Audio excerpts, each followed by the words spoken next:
Hello, my name's Becky. Thanks for tuning into my video. As you can see, today's video is being filmed on location in a different place.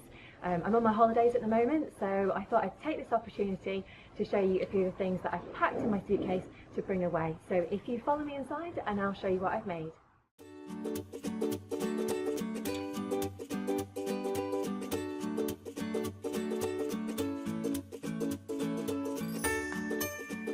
Well, now you can see we're inside. I really wanted to film one of my videos here because it's just such a nice bedroom. In fact, I really wish my bedroom at home looked like this, but you know, it doesn't. I'll have to try and sort out the decoration at some point.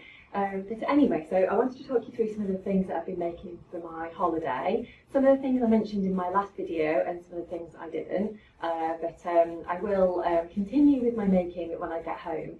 So firstly, I'll show you my top that I'm wearing today. So this is based on one of my absolute favourite patterns, which is the Tilly and the Buttons Cocoa pattern.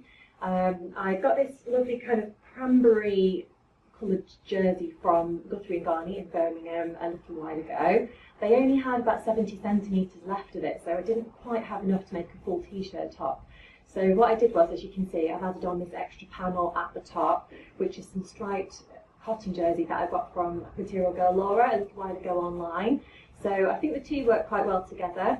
I basically measured just down to just above the bust line with the stripy fabric, and then worked out how much that was in centimetres, and then added on the rest in the cranberry colour.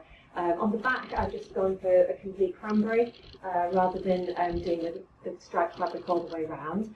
I used a short sleeve for the cocoa top, so basically just shortened the sleeve that comes in the pattern pack, and then added on, you can't really see it from there probably, but I've added on a small cuff just to make it slightly different, as well as a little neckband as well. If I'm honest, it's probably ended up being too high on the neck for me, but I just wanted to have that contrast between the stripes and the neckband. So, but all in all, I'm quite happy with it. It kind of mixes up one of my favourite patterns, so that's quite cool. So next, I wanted to show you two dresses that I've made for my trip. First of all, I'll reach over, so you probably can't see it very well. I will put a picture on the screen of me wearing the dress as well, so you can see it a little bit better.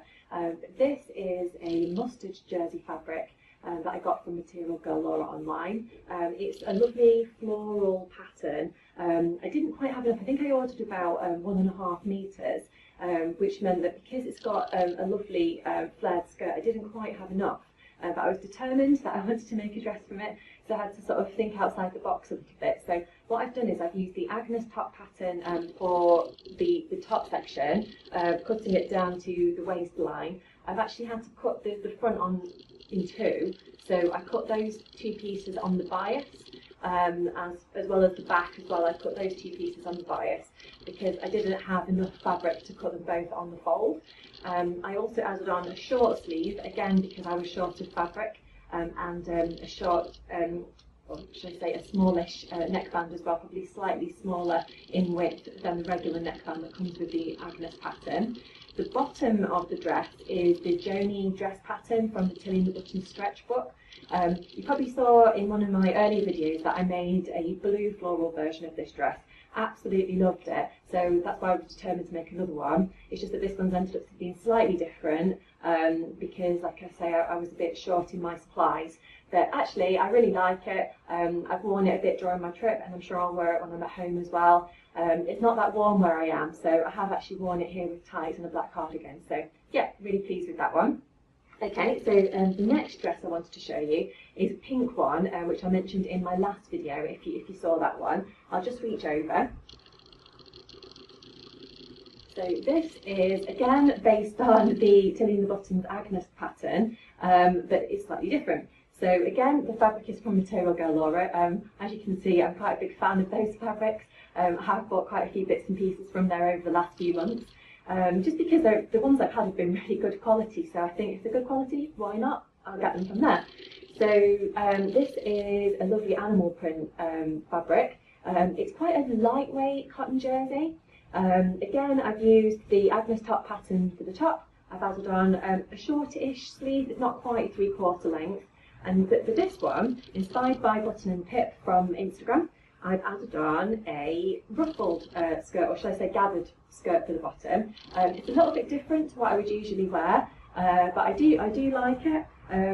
I think I'll wear this with black tights or possibly black leggings underneath. I don't normally wear leggings with dresses, but I'm trying to get into it a little bit more because I think it is quite a good look. So, and perfect for when the weather does eventually get a little bit warmer. So again, I'll put a picture on the screen of me wearing this so you can see it a little bit better. But yeah, so I'm really pleased with that one as well. And the gathered skirt just again mixes up a pattern that I've made quite a few times and just adds something a little bit different to it. So yeah, so they're the things that I've been making over the last few weeks. I am going to film a part 2 to this video and show you some of the fabric shops that I've encountered during my visit. Because why not? I thought as I'm over here in the States, I might as well explore what fabric shops that they have to offer over here as well. So until next time, I'll leave it there, but I'll be back on the vlog very, very soon. Okay, see you later.